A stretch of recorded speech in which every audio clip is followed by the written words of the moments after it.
माननीय supreme court के द्वारा बीएड वर्सेस बीटीसी का फैसला सुना दिया गया है। यहाँ पर अपने इस वीडियो में हम बात करेंगे कि अब उसके कॉन्सिक्वेंसेज क्या कुछ देखने को मिल सकते हैं।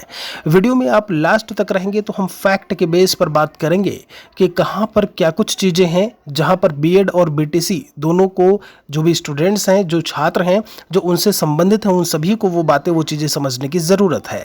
यहाँ पर अभी बीएड स्टूडेंट्स की बात करें तो उनका विरोध लगातार जारी है, चाहे हम ट्विटर माध्यम की बात करें, चाहे ज्ञापन के माध्यम से बात करें कि उन्हें फिर से प्राथमिक शिक्षक भर्ती में शामिल किया जाए।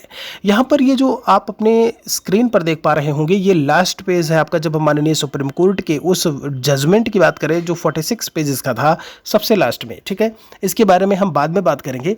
उससे पहले हम चलते हैं यहाँ पर ये न्यूज़, ये जो पेपर का कट है, ये आप देख पा रहे होंगे कि बीएड वालों को 8 साल बाद मिला शिक्षक बनने का मौका।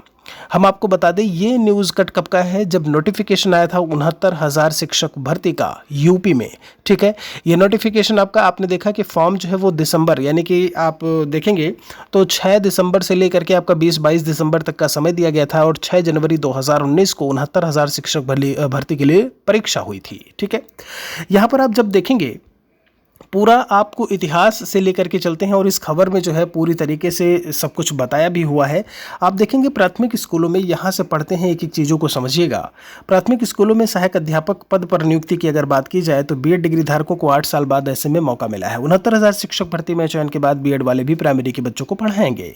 12 मई को घोषित शिक्षक भर्ती परीक्षा के परिणाम में सर्वाधिक 97,368 बीएड योग्यताधारी सफल हुए हैं। मतलब ये आपका रिजल्ट आने के बाद का न्यूज़पेपर का है, ठीक है। यहाँ पर आप देखेंगे तो जो मुख्य चीज़ है वो यहाँ पर चलते हैं। आप देखेंगे कि लिखा है इसमें, हालांकि पदों की संख्या में 2 गुने से अधिक अभ्यर्थियों के पास होने से चयन का अवसर हाथ से फिसलता देख कम मेरिट वाले डीएलएड यानी कि पूर्व में जो बीटीसी थे अभ्यर्थी जो है वो बीएड डिग्रीधारियों का जो है वो विरोध करने लगे। तर्क था कि बीटीसी सिर्फ प्राथमिक और उच्च प्राथमिक विद्यालयों में शिक्षक के पदों के लिए है, जबकि बीएड का पाठ्यक्रम माध्यमिक के अनुसार डिजाइन किया गया है। बात को समझिएगा यहाँ से। अब यहाँ पर चलते हैं जो मुख्य चीज़ है। लिखा है कि शिक्षक भर्ती अर्हता राष्ट्रीय अध्यापक शिक्षा परिषद, ये वही एनसीटीई है आपका, national council for teachers education, तय करती है। कौन तय करता है? एनसीटीई तय करती है। निःशुल्क और अनिवार्य बाल शिक्षा अधिकार की बात करें यानी कि फ्री एंड कंपल्सरी एजुकेशन, ये आरटीई 2009 की बात हो रही है, ठीक है। लागू होने से पहले यूपी के प्राथमिक विद्यालयों में बीएड डिग्री धारकों को विशिष्ट बीटीसी के माध्यम से 2004 में, 2007 में, 2008 में नियुक्ति दी गई थी, ठीक है। जब आरटीई 2009 लागू नहीं हुआ था, जो 1 अप्रैल 2010 से प्रभावी हो गया था, ठीक है, क्योंकि उस समय शिक्षकों के रिक्त पदों की तुलना में बीटीसी अभ्यर्थियों की संख्या कम थी। ये आप सभी बात बहुत अच्छे से जानते हो। आरटीई 2009 लागू होने के बाद एनसीटीई की अधिसूचना 23 अगस्त 2010 और 29 जुलाई 2011 के अनुसार बीएड डिग्री धारकों को 1 जनवरी 2012 तक प्राथमिक विद्यालयों में नियुक्ति के लिए इस शर्त के आधार पर पात्र माना गया कि वह क्या करें, 6 महीने का वो जो ब्रिज कोर्स वाला है उसे प्राप्त कर लें। क्योंकि आरटीई आप खुद समझ सकते हो कि राइट टू एजुकेशन मौलिक अधिकार है, फंडामेंटल राइट्स है। On the basis of article number 32 आप तुरंत सुप्रीम कोर्ट में जा सकते हैं अगर आरटीई का हनन हो रहा है। और आरटीई यहाँ पे क्या कह रही है, आरटीई कहती है जब हम बेसिक एजुकेशन की बात करें तो वो क्वालिटी एजुकेशन की बात कर रही है।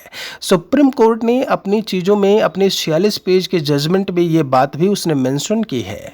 क्या मेंशन किया है कि एनसीटीई को लिखा है, एनसीटीई को बोला कि आपका काम क्वालिटी को मेंटेन करना था, एजुकेशन की क्वालिटी को मेंटेन करना था, ना कि एम्प्लॉयमेंट को देना।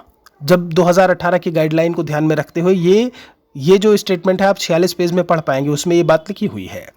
यहाँ पर आप देखेंगे इसके बाद उत्तर प्रदेश सरकार ने 9 नवंबर 2011 को अध्यापक सेवा नियमावली 1981 में संशोधन करके 72,825 प्रशिक्षु शिक्षक भर्ती निकाली, जिसमें बीएड डिग्री धारकों को भी अवसर मिला। आप समझ रहे हैं, मतलब वहां पर आरटीई से कोई मतलब नहीं रहा। क्या हुआ, संशोधन हुआ और 72,825 पद निकल गए। आगे है जिसमें बीएड, ठीक है। हालांकि भर्ती को लेकर विवाद हो गया। निर्धारित समय सीमा में बीएड की नियुक्ति न होने पर एनसीटीई 2012 को बीएड के प्राथमिक शिक्षक के रूप में नियुक्ति की समय सीमा 31 मार्च 2014 तक बढ़ा दी गई, ठीक है। आगे इसमें क्या कहते हैं जब हम बात करें, देखिए बहुत सारी चीज़ें हैं। फिर सुप्रीम कोर्ट के आदेश पर 2015 में नियुक्ति प्रक्रिया फिर से शुरू हुई। कहते हैं इन सभी विवादों का जो अंत हुआ वो 2017 में हुआ। इसी बीच नवंबर 2011 की 72,825 प्रशिक्षु शिक्षक भर्ती के बाद 68,500 सहायक अध्यापकों की भर्ती परीक्षा हुई, लेकिन उसमें बीएड जो है शामिल नहीं था। ठीक है, आगे इसमें क्या कहते हैं, फिर एनसीटीई ने 2018 में बीएड को प्राथमिक में शामिल किया और आप उसके बाद आपने देखा 69,000 शिक्षक भर्ती। तो जो मुद्दे की बात है, आपने स्टार्टिंग से लेकर के अभी तक मैंने आपको बता दिया कि कहानी क्या थी, कब शामिल हुआ, कब निकाला गया, सुप्रीम कोर्ट कब उसमें जो है शामिल हुई, उन सारी चीज़ों को लेकर के आप इसमें ज़रा देखेंगे। खैर ये तो वही है, आपका समकक्ष नहीं है, लेकिन 69,000 में देखिए इन्होंने क्या लिखा है।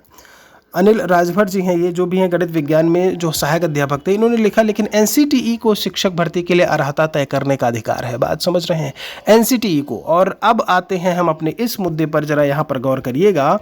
इसमें आपका बहुत अच्छे से आप देख पा रहे होंगे कि 28/6/2018 is hereby quashed and set aside, किनारे रख देना, हटा देना, कैंसिल कर देना। जो एनसीटीई का नोटिफिकेशन है वो पूरी तरीके से यहाँ पर रद्द कर दिया गया माननीय सुप्रीम कोर्ट के द्वारा। तो इसीलिए जो आप थंबनेल पर देख पा रहे होंगे कि संशय में भर्ती, संशय का मतलब यही है आपका, जब एनसीटीई के आधार पर 69,000 भर्ती हुई थी और यहां पर आप देख पा रहे होंगे उसे ही रद्द किया जा रहा है। एक और चीज देखिए, वो तो आपका वो था जो एक स्टूडेंट के द्वारा कहा गया, न्यूज़पेपर में था उस समय के, ये अभी का है सुप्रीम कोर्ट का, और ये आप बहुत अच्छे से देख पा रहे होंगे, ये है नोटिफिकेशन 69,000 शिक्षक भर्ती का। इसमें देखिएगा, राष्ट्रीय अध्यापक शिक्षा परिषद नई दिल्ली द्वारा न्यूनतम अर्हता 1 से 5 के संबंध में निर्गत अधिसूचना 2010, 11, 14 और यहाँ पर आप देखेंगे 28/6/2018 में निर्धारित अर्हताधारी, जो उसमें डिसाइड किया गया है, अर्हताधारी सहायक अध्यापक भर्ती परीक्षा आवेदन के लिए पात्र होंगे। इसमें जो बताया गया है वही पात्र होंगे। इसमें बताया गया है कि बीएड कैंडिडेट्स अप्लाई कर सकते हैं बेसिक में। इसमें बताया गया है कि बीटीसी वालों के लिए कितना कुछ, क्या कुछ उनकी एलिजिबिलिटी होनी चाहिए, क्या कुछ उनके एज ग्रुप की बात करें वो होनी चाहिए। और अब जब यही नहीं रहा तो ऐसे में 69,000 शिक्षक भर्ती कहीं ना कहीं संशय में ज़रूर है। हम ये बिल्कुल नहीं कह रहे हैं कि भर्ती निरस्त हो जाएगी या जो भी है ऐसे में कहना, लेकिन एक तथ्य के आधार पर मैंने आपको यहाँ पर बताने की कोशिश की। कई स्टूडेंट्स थे, 69,000 शिक्षक भर्ती से चयनित कई स्टूडेंट थे, स्टूडेंट तो नहीं बोलेंगे, वो अब ऐसे में मास्टर हैं जो है, तो जो टीचिंग कर रहे हैं, जो पढ़ा रहे हैं, उनके द्वारा ये सवाल पूछा गया कि क्या ये चीज़ें हो सकती हैं, तो केवल एक तथ्य के आधार पर ये बात बताई गई है। आप लोग बाकी इस पर जो भी निष्कर्ष निकालना है वो निकाल सकते हैं। फिलहाल के लिए एक लास्ट में बात ये मैं ज़रूर कहूँगा कि जॉब उन्हें मिल चुकी है और ऐसे में बहुत मुश्किल है, मतलब अब ना के बराबर है ये चीज़ कि उन्हें नौकरी से बेदखल किया जाए। आप समझ रहे हो, ये चीज़ बिल्कुल से बहुत ही कॉम्प्लिकेटेड चीज़ है। लेकिन यहाँ पर जब हम बात करें, जो आपकी जो तथ्य हैं, जो आधार हैं, उनके आधार पर मैंने आपको बताने की कोशिश की है। वीडियो को शेयर ज़रूर करिएगा बाकियों तक भी। एक और वीडियो में हम आपसे मुलाकात करेंगे जल्दी ही। बहुत बहुत शुक्रिया आप सभी का। अपना ध्यान रखें।